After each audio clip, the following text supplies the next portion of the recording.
Assalamualaikum warahmatullahi wabarakatuh. Perkenalkan, nama saya Zulfa Nasyiratu Sudia dari Prodi S1 Pendidikan Guru Sekolah Dasar kelas 2024A.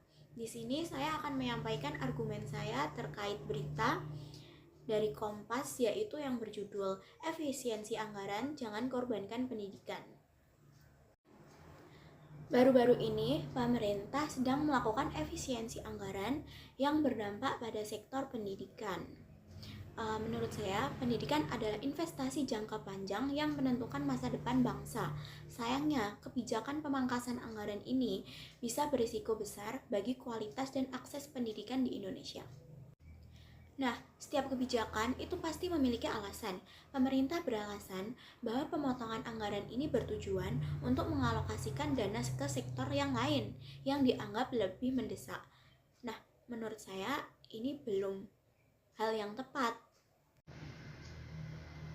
Saya sebagai rakyat Indonesia sekaligus mahasiswa mempertanyakan apakah pengurangan anggaran ini benar-benar berdampak positif atau justru menghambat akses pendidikan atau akses kualitas pendidikan di Indonesia.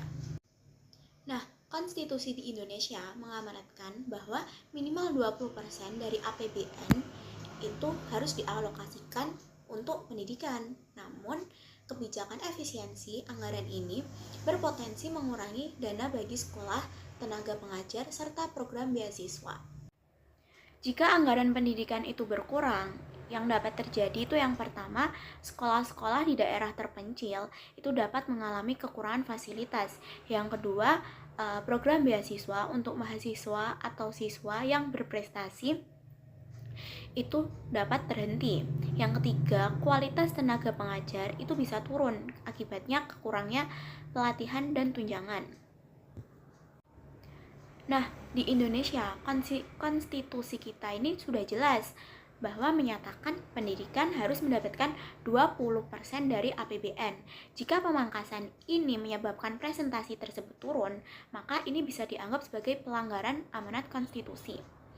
Menurut saya, beberapa negara maju justru meningkatkan anggaran pendidikan demi membangun SDM yang unggul. Jika Indonesia melakukan sebaliknya, apakah ini bisa membuat SDM kita ikut unggul?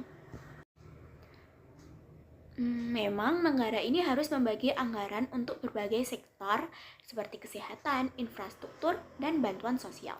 Namun, pendidikan bukan sekedar pengeluaran, melakukan investasi jangka panjang. Jika di Indonesia ini mengurangi anggaran untuk pendidikan, maka kita akan membayar dampaknya dengan SDM yang kurang kompetitif di masa depan. Jadi menurut saya kesimpulannya, efisiensi anggaran itu tidak boleh mengorbankan pendidikan. Pendidikan adalah investasi jangka panjang, bukan sekedar beban anggaran. Jika pendidikan diabaikan, dampaknya akan terasa dalam dekade mendatang. Kita perlu terus mengawal kebijakan ini agar pendidikan tetap menjadi prioritas utama. Nah, sekian video argumentasi terhadap berita yang lagi viral, yaitu efisiensi anggaran di sektor pendidikan. Kurang lebihnya mohon maaf. Wassalamualaikum warahmatullahi wabarakatuh.